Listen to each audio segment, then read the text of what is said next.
नमस्कार। आज हम बात कर रहे हैं दिल्ली के लाजपत नगर में हुई एक बहुत ही दिल दहला देने वाली घटना की। जी, एक दोहरा हत्याकांड।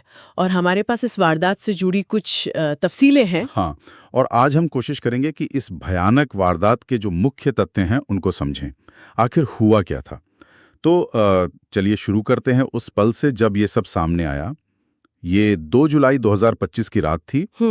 करीब 9:40 का वक्त था। कुलदीप 44 साल के हैं, अपने लाजपत नगर वन वाले घर लौटे। रोज की तरह ही घर लौटे होंगे वो। हाँ बिल्कुल, लेकिन उस दिन घर पर मंजर कुछ और था। दरवाजा अंदर से बंद था और सीढ़ियों पर खून के धब्बे थे। ओह, ये तो बहुत ही डरावना रहा होगा उनके लिए। सोचिए जरा, फौरन उन्होंने पुलिस को फोन किया होगा। जी। पुलिस आई, जाहिर है दरवाजा तोड़ना पड़ा क्योंकि वो अंदर से बंद था। और अंदर का नजारा तो जैसा कि आप सोच सकते हैं बहुत भयावह था। बेडरूम में कुलदीप जी की पत्नी रुचिका, जिनकी उम्र 42 साल बताई जा रही है। और बाथरूम में उनका 14 साल का बेटा क्रिश। दोनों के शव मिले खून से लथपथ। हे भगवान, 42 साल की माँ और 14 साल का बेटा, ये तो बहुत ही दुखद है। हाँ, और जिस तरीके से हत्या की गई वो इसे और भी ज्यादा क्रूर बना देता है। हाँ, क्या पता चला है तरीके के बारे में? जानकारी यही है कि दोनों का गला किसी तेज धार वाले हथियार से रेता गया था। बहुत ही बेरहमी से। बिल्कुल। तो जैसे ही ये सब सामने आया, पुलिस ने जांच शुरू की। और दिलचस्प बात यह है कि शक की सुई फौरन एक व्यक्ति पर गई। किस पर? घर के ही नौकर पर।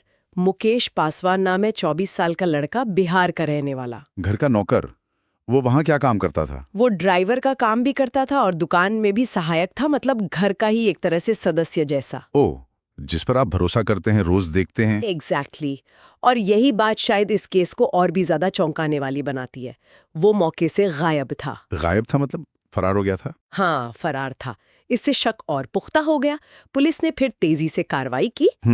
उत्तर प्रदेश पुलिस को अलर्ट किया गया और उसे पंडित दीनदयाल उपाध्याय जंक्शन, जिसे पहले मुगल सराय कहते थे, वहां से पकड़ लिया गया। अच्छा, भागने की कोशिश कर रहा था? जी, ट्रेन से भागने की फिराक में था। पकड़ा गया, ये तो अच्छी बात है, लेकिन उसने ऐसा किया क्यों? मतलब कोई वजह? पूछताछ में कुछ बताया उसने? देखिए, शुरुआती पूछताछ में मुकेश ने जो वजह बताई है वो थोड़ी हैरान करने वाली है। क्या कहा उसने? उसका कहना है कि मालकिन यानी रुचिका जी ने उसे किसी बात पर डांटा था और बस उसी गुस्से में आकर उसने ये भयानक कदम उठा लिया। ऐसा उसने कथित तौर पर कहा है। क्या? सिर्फ डांटने पर? मतलब मामूली कहासुनी पर कोई ऐसा कैसे कर सकता है? 2 लोगों की जान ले ले? ये बात तो कुछ हजम नहीं होती। सही कहा आपने। और पुलिस भी शायद सिर्फ इसी एक बयान पर पूरी तरह यकीन नहीं कर रही है। करना भी नहीं चाहिए। बिल्कुल। वो हत्या के पीछे के असली मकसद की गहराई से जांच कर रहे हैं। हो सकता है कोई और पहलू हो, कोई पुरानी रंजिश, कोई और वजह। ये मुमकिन है। फॉरेंसिक टीम अपना काम कर रही है, सबूत इकट्ठा कर रही है, आसपास के सीसीटीवी फुटेज देखे जा रहे हैं। पूरी कोशिश है कि सच सामने आए। और जाहिर है ऐसी घटना के बाद इलाके में तो डर का माहौल बन गया होगा। हाँ, लाजपत नगर जैसे इलाके में इस तरह की वारदात होना, वो भी घर के अंदर, लोगों में असुरक्षा की भावना तो पैदा करता ही है। इस मामले का कोई राजनीतिक असर भी हुआ है? मतलब राजधानी में ऐसी घटना होती है तो अक्सर। हाँ, एक एंगल वो भी है। हमारे सूत्रों के मुताबिक आम आदमी पार्टी ने इस घटना को लेकर दिल्ली सरकार की कानून व्यवस्था पर सवाल उठाए हैं। अच्छा। उनका कहना है कि ये राजधानी की सुरक्षा स्थिति पर चिंता जताता है। पर जैसा हमने कहा, ये एक राजनीतिक प्रतिक्रिया है। पुलिस अपनी जांच कर रही है। ठीक है, तो अगर हम अभी तक की जानकारी को समेटें, पीड़ित हैं 42 साल की रुचिका और उनका 14 साल का बेटा क्रिश। जी। घटना 2 जुलाई 2025 की रात की है। हाँ। आरोपी है घर का नौकर 24 साल का मुकेश पासवान, जो गिरफ्तार हो चुका है। और कथित मकसद है मालकिन की डांट का बदला लेना, लेकिन असली मकसद पर अभी भी सवालिया निशान है। बिल्कुल सही। संक्षेप में कहें तो ये एक ऐसी घटना है जहां घर के ही एक सदस्य पर, जिस पर भरोसा किया जाता था, उसी पर विश्वासघात और इतनी क्रूर हत्या का आरोप है। पुलिस की जांच तेजी से चल रही है और उम्मीद है कि जल्दी आरोप पत्र यानी चार्जशीट दाखिल होगी।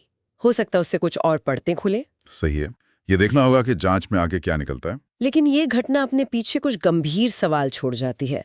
सुरक्षा का सवाल, भरोसे का सवाल। हाँ, और शायद सोचने के लिए एक बात ये भी है कि क्या वाकई सिर्फ गुस्सा या किसी की डांट किसी को इतना बर्बर बना सकती है, ये एक बड़ा सवाल है। या फिर ऐसी घटनाओं के पीछे अक्सर कुछ और गहरी अनकही वजहें होती हैं, कोई पुराना दबाव व तनाव, कोई और कहानी जो सतह पर नहीं दिखती। बिल्कुल, ये घटना हमें घर के अंदर की सुरक्षा और रिश्तों में भरोसे की जो जटिल परतें हैं, उन पर सोचने को मजबूर करती है।